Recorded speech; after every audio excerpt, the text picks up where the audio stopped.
नमस्कार मित्रांनो, S Y B com semester 4 corporate accounting second chapter number first holding company accounts problem number 5 या व्हिडिओमध्ये बघतोय.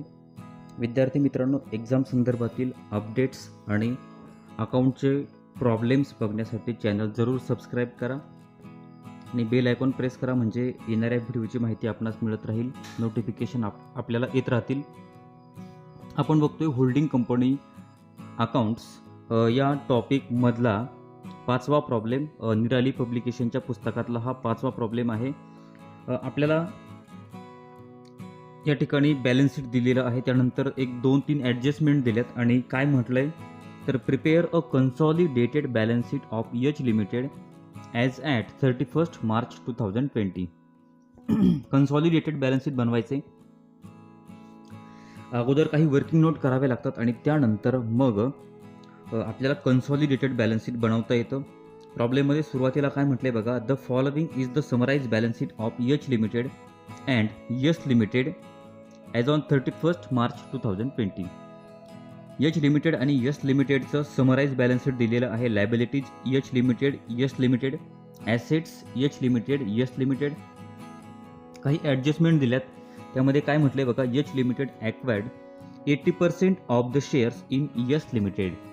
H लिमिटेडने एस लिमिटेडचे 80% शेअर्स ॲक्वायर्ड केलेत, म्हणजे एच लिमिटेड झाली होल्डिंग कंपनी आणि एस लिमिटेड झाली मायनॉरिटी किंवा सबसिडरी कंपनी. आता एच लिमिटेडने एस लिमिटेडचे 80% शेअर्स ॲक्वायर्ड केले. आपण जर बॅलन्स शीटच्या लायबिलिटी साईडला बघितलं, share capital issued, सबस्क्राईब्ड and paid up shares of ₹10 each. Yes लिमिटेडचे 50,000 रुपयाचे शेअर्स आहेत. एक शेअर जर 10 रुपयाला असेल तर एकूण शेअर झाले 5,000 आणि त्यातले 80% म्हणजे 4,000 शेअर्स हे एच लिमिटेडने घेतलेत आणि यस लिमिटेडकडे किती राहिलेत, फक्त 1,000 शेअर्स राहिलेले आहेत. आता खाली 2 ॲडजस्टमेंट या ठिकाणी दिलेले आहेत. Included in assets of H limited there is 30,000 loan to S limited shown as creditors of S limited. Sundry asset of Yes Limited include furniture and fitting of 40,000 to be revalued at 50,000, being over depreciated as at 1st October 2019. आपण एक एक working note बघूया आणि नंतर summarise consolidated balance sheet बघू. या ठिकाणी पहिली वर्किंग नोट आहे, H limited acquired 80% shares of S limited on 1st October 2019. ही पहिली वर्किंग नोट झाली. त्यानंतर दुसरी वर्किंग नोट आहे, shares of H limited in S limited, म्हणजे एच लिमिटेडचे एस लिमिटेडमधील शेअर्स. फॉर्म्युला आहे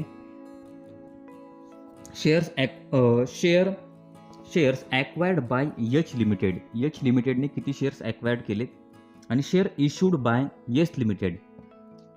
आता एच लिमिटेडने 4,000 शेअर्स ॲक्वायर्ड केलेत आणि येस लिमिटेडने इशू केलेले शेअर्स आहेत 5,000.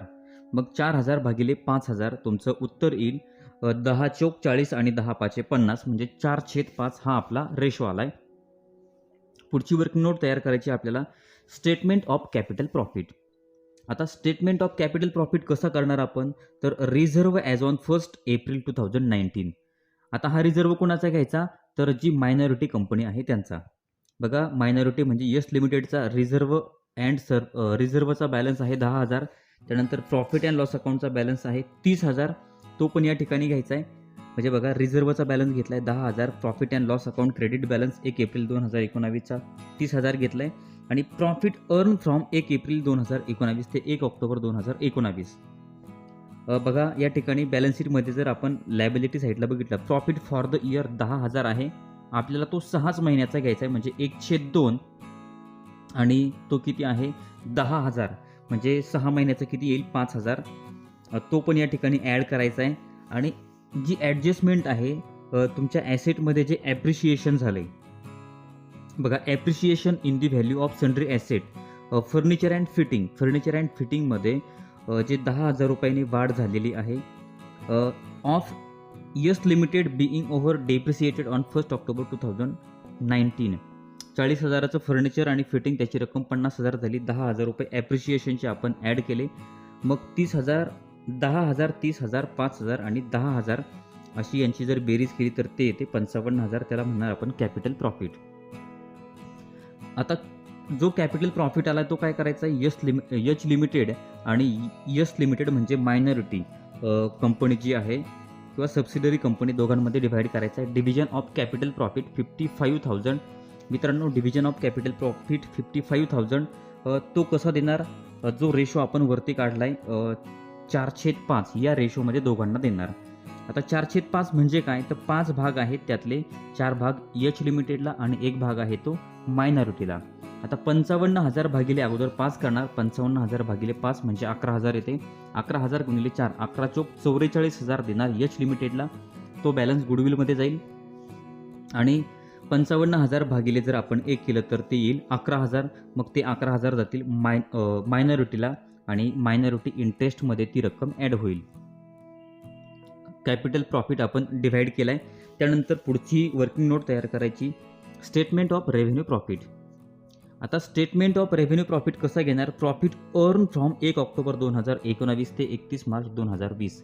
म्हणजे ज्या दिवशी शेअर ॲक्वायर्ड केले त्या दिवसापासून आपल्या वर्षाच्या शेवटच्या दिवसापर्यंत म्हणजे 31 मार्च 2020 पर्यंत प्रॉफिट फॉर द इयर आहे बघा मित्रांनो यस लिमिटेडचा 10,000 भागिले आपण जर त्या ठिकाणी 6 महिन्याचा जर काढला तर तो किती येईल 5,000. म्हणजे रेव्हेन्यू प्रॉफिट आला आहे आपला 5,000. आलेला रेव्हेन्यू प्रॉफिट आपल्याला यच लिमिटेड आणि मायनॉरिटी म्हणजे सबसिडरी कंपनीला काय करायचं आहे, डिव्हाइड करायचं आहे. Division of revenue profit 5,000 H लिमिटेडला कसं जाईल 4/5 आणि मायनॉरिटीला 1/5. म्हणजे 5,000 भागिले काय करायचे 5 करायचे म्हणजे आपलं उत्तर येईल 1,000. 1,000 गुणिले 4, 4,000 आणि 1,000 मायनॉरिटीला.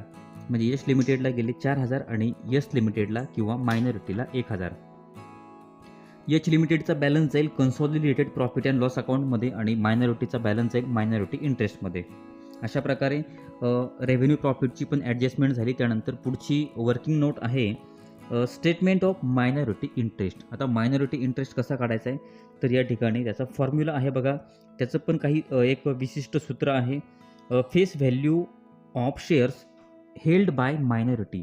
आता मायनॉरिटी कंपनीकडं किती रुपयाचे शेअर्स राहिलेत तर त्यांच्याकडं 5,000 शेअर्स होते, त्यातले 4,000 यच लिमिटेडने घेतले, त्यांच्याकडे फक्त 1,000 शेअर्स राहिलेत, त्याची किंमत 10,000 होती. आणि मग त्याच्यामध्ये काय ॲड करायचं आहे, कॅपिटल प्रॉफिट ॲड करायचं आहे आणि रेव्हेन्यू प्रॉफिट. मग आता मायनॉरिटीला कॅपिटल प्रॉफिट आहे 11,000 आणि रेव्हेन्यू प्रॉफिट आहे 1,000. म्हणजे 10,000 अधिक 11,000 अधिक 1,000. आपण वर्किंग नोटमध्ये मित्रांनो बघतच असाल, ही टोटल झाली 22,000. त्याला म्हणणार मायनॉरिटी इंटरेस्ट. आणि मायनॉरिटी इंटरेस्ट आपण बॅलन्स शीटच्या लायबिलिटी साईडला घेतो. त्यानंतर पुढची वर्किंग नोट तयार करायची आपल्याला स्टेटमेंट ऑफ गुडविल. आता गुडविल कसं तयार करणार बघा. Cost of shares acquired by H limited. H लिमिटेडने हे जे शेअर्स ॲक्वायर्ड केलेले आहेत 4,000 शेअर्स, ज्याची कॉस्ट प्राईस किती आहे, केवढ्याला घेतले ते, तर बॅलन्स शीटच्या ॲसेट साईडला जर बघितलं तर यच लिमिटेडमध्ये आपल्याला शेअर्स इन यस लिमिटेड दिसत आहेत 2,30,000. त्यातनं काय लेस करायचे, less face value of shares acquired. H लिमिटेडने जे शेअर्स घेतले त्याची फेस व्हॅल्यू आहे 40,000 रुपये. मग 2,30,000 वजा 40,000 त्याला म्हणणार आपण एक्सेस अमाऊंट पेड. म्हणजे थोडक्यात ही जास्तीची रक्कम पेड केलेली आहे ती आहे 1,90,000. त्याच्यामधनं आता काय करणार, लेस करणार H limited shares in capital profit. H लिमिटेडचा कॅपिटल प्रॉफिटमधील जो शेअर्स आहे तो लेस करणार 44,000 वजा केल्यानंतर जी रक्कम राहते 1,46,000 त्याला म्हणणार गुडविल. आणि ही गुडविल आपण घेणार बॅलन्स शीटच्या ॲसेट साईडला. त्यानंतर शेवटची वर्किंग नोट आहे statement of consolidated profit and loss account. आता हा प्रॉफिट अँड लॉस अकाउंटचा बॅलन्स आपल्याला या ठिकाणी काढायचा आहे. प्रॉफिट अँड लॉस अकाउंटचा बॅलन्स काढताना आपल्याला प्रॉब्लेममध्ये यच लिमिटेडचा प्रॉफिट अँड लॉस अकाउंटचा बॅलन्स दिला आहे. तो 1 एप्रिल 2019चा आहे 60,000 आणि त्यानंतर प्रॉफिट फॉर द इयर आहे 40,000. असे दोन्ही मिळून झाले 1,00,000. आणि त्यामध्ये आपल्याला काय करायचं आहे यच लिमिटेडचा जो रेव्हेन्यू प्रॉफिट आहे तो ॲड करायचा आहे. मग यच लिमिटेडचा रेव्हेन्यू प्रॉफिट किती आहे तर तो आहे 4,000. मग ते झाले 1,04,000. त्याला म्हणणार आपण प्रॉफिट अँड लॉस आणि क्रेडिट बॅलन्स. म्हणजे प्रॉफिट अँड लॉस अकाउंटचा बॅलन्स जो आला आहे तो 1,04,000 हा घेणार आपण प्रॉफिट बॅलन्स शीटच्या लायबिलिटी साईडला. मित्रांनो, अशा प्रकारे सगळ्या वर्किंग नोट तयार करून झालेल्या आहेत. आता आपल्याला बनवायचे सर्वात शेवटी कन्सॉलिडेटेड बॅलन्स शीट. दोघांचं एकत्रित बॅलन्स शीट बनवायचे. वरती नाव टाकणार consolidated balance sheet of H limited and it's subsidiary yes limited as on 31 March 2020. Liabilities rupees, assets rupees.